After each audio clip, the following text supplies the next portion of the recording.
The warehouse was half-eaten by ivy, its windows shattered like old promises. Rusty stood at the far end, where a rusted pipe jutted out from a cracked concrete wall. A chewed leash, frayed, stained, and wrapped tight around the pipe, swayed gently in the breeze. Eric Lang, clipboard in hand, ignored the barking at first. The stray had been howling for 3 days straight. Neighbors complained. His team threatened to quit. But still, Rusty returned. Same spot, same howl. The dog refused food, wouldn't move, wouldn't blink when shouted at. Just barked. Stared. Eric finally approached, drawn more by the dog's desperation than duty. That was when he noticed the leash, and just beneath it, a faint, high-pitched sound, like a whimper trapped in stone. He knelt down, put his ear to the wall. Then the concrete shifted under his palm, and something moved from the other side.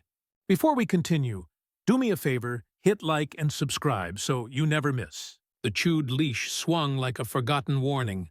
Frayed and sun-bleached, it looped twice around a rusted pipe jutting from the cracked base of a warehouse wall. No collar, no tags, just that grim knot, tight, weathered, and unmoving, as though whoever tied it had never come back. The pipe trembled slightly each time the breeze kicked through the alley, but the leash held fast, swaying above a patch of broken glass and weeds. Rusty stood guard in front of it. His coat, once bright, had dulled with city dust and dried mud. A dark streak marked his right ear, scarred tissue that glinted pink in the light.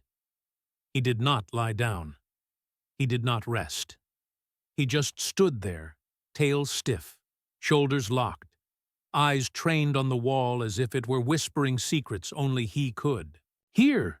he barked once, then again, and again. A steady rhythm. Bark, bark, pause, bark, bark. Silence. The neighborhood had learned to ignore it. The mailman changed his route. Shopkeepers down the block turned their radios louder. One woman tossed a half sandwich out a window, hoping to distract him. Rusty did not even glance at it. His entire being, ears forward, paws dug in, was directed at the wall. Eric Lang hated that bark. He pulled up in his city-assigned van, slamming the door hard enough to rattle the frame. Clipboard in hand, he adjusted his collared shirt and squinted at the warehouse across the lot. 3 stories of graffiti-tagged brick, its roofline jagged like missing teeth. Ivy clung to its edges, choking window frames, threading through shattered panes. This was his final stop for the week. Just another low-priority structure assessment before the city could greenlight the developer's proposal. Rusty barked again. Eric muttered under his breath and checked his watch. Daylight was fading. The crew had already refused to return until the dog was gone. "He's been there 3 days," the site lead had told him. "Same damn spot. Won't move for anything.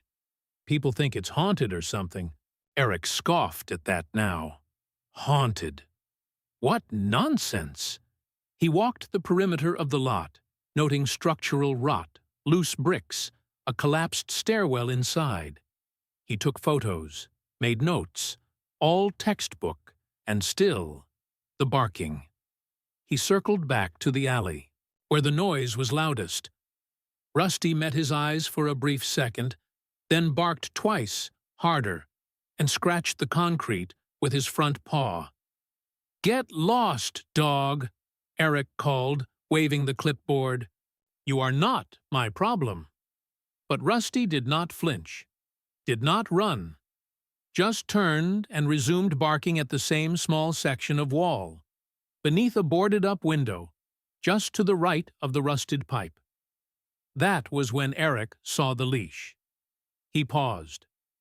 Up, close, the texture was unmistakable. Nylon frayed to fiber, half melted in spots, torn as if chewed through in desperation. The pipe it wound around had bent inward, like something heavy had yanked against it for a long time. He stepped closer. Rusty growled low, not at him, but at the wall. Eric looked down. At first, he thought the dirt near the base was just cracked, concrete. But then he noticed the paw prints. Small.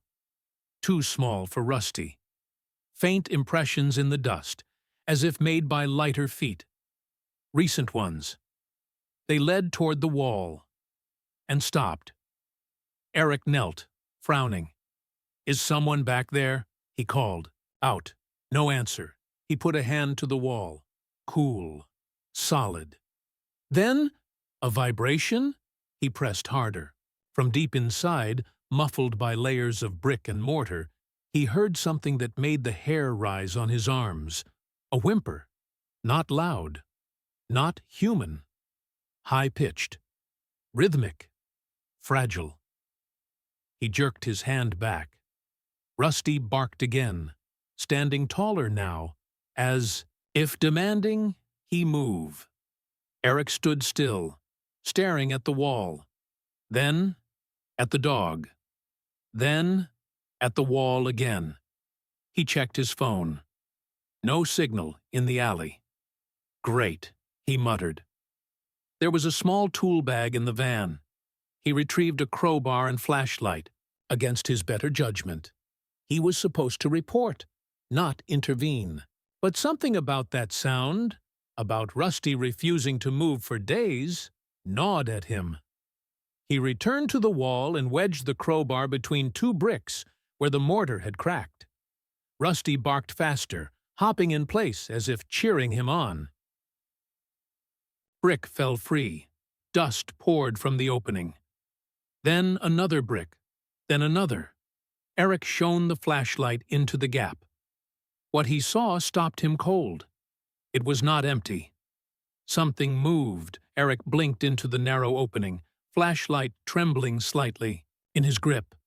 Dust hung in the beam like pale smoke. Behind the loose bricks was not just darkness. There was motion. He leaned closer, squinting. A flicker. A shape. Then a sound. Not the distant whimper he had first heard, but something closer, more urgent. A faint scrabbling. Tiny nails against stone. Rusty barked again, sharp and immediate, snapping Eric out of his haze. The dog's paws scraped at the wall now, not violently, but like he was helping, encouraging the break. Eric set the flashlight on the ground and braced both hands on the crowbar, working brick by brick in careful rhythm. One more fell, then another, and suddenly, a nose. Small, black, trembling. Eric froze. A puppy. It was wedged between fragments of broken wood and brick, eyes squinting from the sudden light, ribs showing, ears matted with dust. Its mouth opened, but no sound came, just a wheeze, dry and weak. Eric dropped the crowbar. Oh no. Rusty whimpered beside him, tail wagging slightly now, as if he recognized the face that peered through the gap. Eric reached in with both hands and gently pulled the pup free. It weighed almost nothing. Its legs dangled limp, but its chest rose and fell in shallow waves. The fur was soft beneath the grime, tan, short-haired, with patches of soot. He stood, clutching the pup against his chest. I need to call someone, he murmured aloud, as if trying to convince himself it was real. But Rusty wasn't done. The dog pawed at the wall again, this time shifting to the left, barking more insistently. He looked back at Eric, then pressed, his nose to the bricks, and barked again. Eric looked down at the puppy in his arms, then at Rusty. You're telling me there's more? Bark. Another brick fell, kicked loose by Rusty's front paw. Eric shifted the puppy to his shoulder, braced his back against the wall, and kept digging. 30 minutes passed. The opening was now wide enough for light to stream through, revealing the hidden space behind. A shallow crawl space between inner and outer walls, never meant for anything living. But there they were, 2 more puppies, curled into each other. A third farther back, not moving. A fourth, barely visible, whimpering softly beneath a collapsed piece of plywood. Eric's breath caught. He crawled in, carefully, laying the first puppy on a folded jacket nearby. Rusty paced at the entrance, tail high, eyes fixed on every movement. He checked each pup. One was barely breathing. Another's paw looked twisted. The third, the one farthest back, did not respond at all. He placed his ear against its chest. Silence. Rusty let out a low, aching sound, part growl, part moan. Eric closed his eyes. "No," he whispered. "No, no, no." He began chest compressions. He had seen a video once, years ago. The technique, the hope. He pressed, waited, breathed, pressed again. Rusty sat perfectly still, head low, nose just inside the wall. Then a twitch, a gasp, a wheeze. The lifeless pup coughed once, then whimpered, tiny and hoarse. Eric laughed, a broken, breathless sound. He pulled the pup out into the daylight. "All 4, he muttered. "You saved all 4. Rusty wagged his tail. Eric laid the puppies in a clean patch of grass by the van. One had begun to nurse on his shirt sleeve. Another nuzzled into the crook of his knee. He kept his hands around them all, creating a warm shelter against the cooling air. He looked at Rusty. The dog had not moved from the wall. He stood there quietly now, tail still, ears slightly back, as if waiting. Eric approached. He knelt beside him, placing a hand gently on Rusty's shoulder. "Why did you stay?" he whispered. "You could have left. You were not tied there." But then he saw it again. That leash, wrapped tight around the pipe, scarred with time, the same color as Rusty's coat. Eric leaned in. There, right at the torn end, were teeth, marks, familiar, deep, chewed through completely. "You were tied," he said softly, "and you freed yourself." Rusty did not move. Eric stood, heart thudding. "You were one of them, weren't you?" The dog turned his head, not to nod, not to explain, but to look, toward the warehouse's back lot, toward the gate now swinging open in the wind. Eric followed his gaze. The van doors slammed shut as the pups were gently placed inside, bundled in blankets from the supply crate. Eric had called the nearest vet clinic, told them it was urgent. A team was on the way. Rusty had not moved from the gate. Eric approached slowly. "You are not coming?" The dog sat, silent, still. "You did all this. You found them. You saved them." Rusty blinked once. Eric knelt again, this time holding the Iker leash in both hands. "Then why do you look like you are about to leave?" A long silence passed between them. Rusty stood, finally, took 3 slow steps forward, then stopped at the edge of the lot and looked back. It was not a goodbye. It was a question. Rusty paused at the edge of the lot, head turned just enough to show one amber eye, watching Eric as if waiting for permission, or maybe closure. Eric stood silently by the van, jacket dusted with brick powder, hands scraped raw from the rescue. The 4 pups were nestled together inside a canvas crate, huddled close for warmth and instinct. The world had gone quiet. No barking, No sirens, no city noise, just the rustle of leaves above the crumbling warehouse and the soft sound of life. Returning to small lungs, Eric stepped forward. Wait. Rusty did not move. You are not done yet. At that, Rusty turned fully to face him. His gaze was unreadable, neither proud nor pleading, only still. Eric took it as acceptance and walked slowly toward the dog, the chewed leash now looped loosely around his hand like a thread he was not, ready to let go. They walked together, man and dog, around the warehouse's back edge, where ivy thickened into a wall of green. Rusty led now, his gait purposeful, but not hurried, nose low, ears pivoting. Eric followed without speaking. He could feel the question rising in his chest like steam. What else are you trying to show me? They stopped behind the building, where the concrete dipped into a sunken loading dock long overtaken by vines and rainwater. The grate that once drained the area was rusted shut, its bars twisted inward as if something, or someone, had pulled them loose from the inside. Rusty sniffed, once at the grate, then sat. Eric peered down. A narrow tunnel, more a gap than a path, led into the building's foundation. Moisture glistened along the floor. The scent was sharp and sour, like mold and forgotten things. He knelt, shined his flashlight through. Something caught the beam. A scrap of blue fabric. He reached in with the crowbar, gently dragging the cloth forward until it emerged. Half of a small hoodie, no larger than something worn by a child.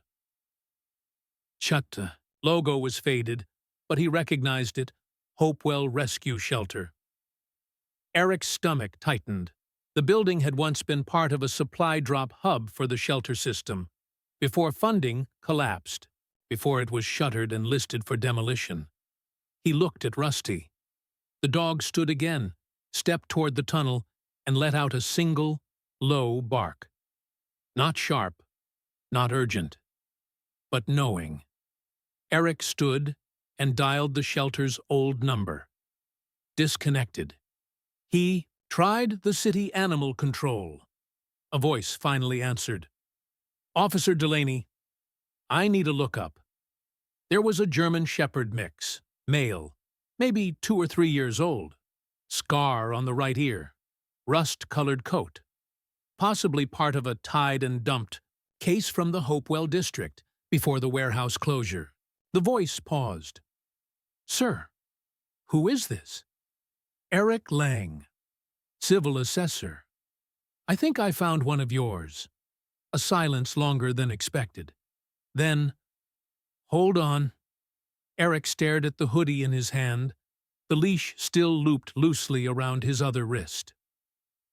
Rusty stood beside him, not barking now, just waiting.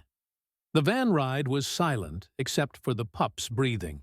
Eric drove slowly, hands tight on the wheel, glancing at the rearview mirror more often than needed.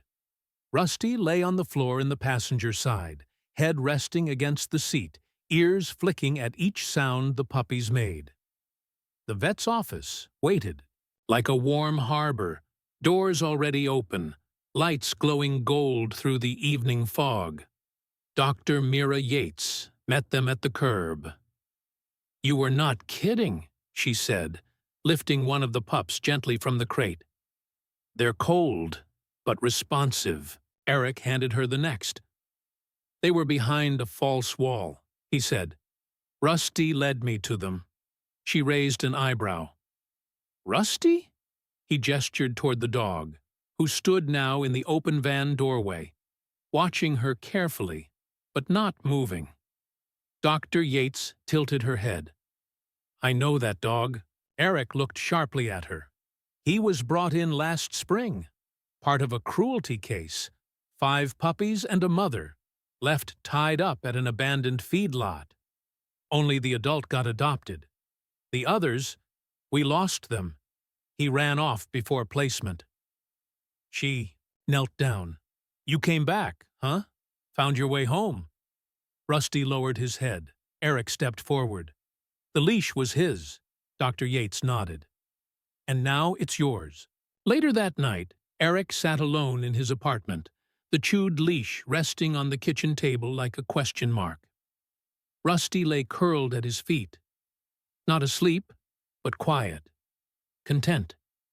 He replayed the sound of the wall falling, the feel of the puppy's ribs rising again after that first breath, the way Rusty had stood watch without asking anything in return. The leash was still tied in a tight loop. He reached for it slowly, uncoiling it, then laid it flat across the table. It looked less like a tether now, and more like a bridge. Rusty let out a long sigh, the kind dogs make when they finally let themselves rest. Eric looked down. "You can stay here," he said softly. "If you want." Rusty blinked once, then tucked his nose beneath his paw, as if to say, "I already have." Morning light cut through the fog like silk, brushing rooftops in soft gold. The city stirred to life slowly. Traffic whispers, birds starting their songs, streetlights blinking out one by one. At the corner of Main and Juniper, the doors of Sunrise Animal Hospital swung open. Inside, the air smelled like antiseptic and boiled rice. 4 tiny lives slept beneath warming lamps, each wrapped in a fresh blanket. Their breathing was steady. Their bellies, once hollow, now gently rounded with formula. Eric stood just beyond, the glass, watching. He had not gone home. Rusty sat at his side. Neither of them looked tired. Dr. Mira Yates stepped into the room, clipboard in hand. "They're stable," she said softly. "No signs of infection. We'll keep them for a week. Then foster placement." Eric nodded. Rusty did not react. "City vet records confirmed the match," she added. Rusty was brought in under a cruelty seizure order. He chewed through the leash before transport, escaped, no sightings until now. Eric knelt beside the dog. "You've been looking for them ever since." Rusty leaned into his hand, not seeking affection, just confirming presence.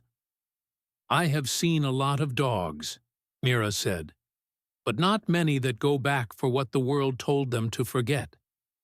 Eric did not speak. He watched the pups shift in their sleep, one letting out a soft dream whine, legs twitching like running through memory. Outside, the air felt cleaner, crisp almost. Eric opened the van door. Rusty jumped in without prompting. They did not head home. Instead, they drove back, to the warehouse, back to the broken wall, the dangling leash, the cold alley now touched by morning sun. Eric stepped out, holding something wrapped in an old towel. He approached the base of the wall slowly, crouched down, and gently placed the bundle into the earth. He had made the box himself, lined it with cloth. The 5th puppy, the one who had not made it, deserved more than the hollow of brick dust. Rusty stood beside him, ears angled forward.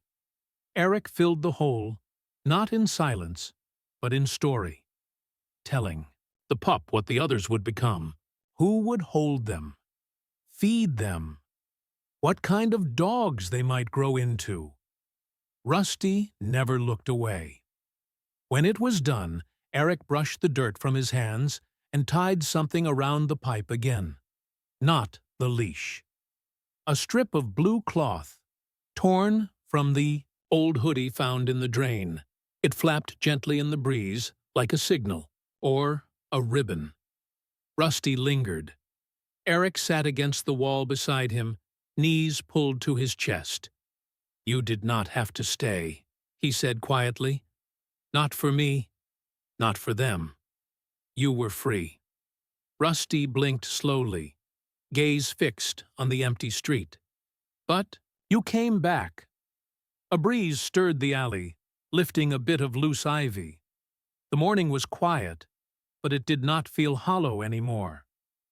Rusty stood suddenly.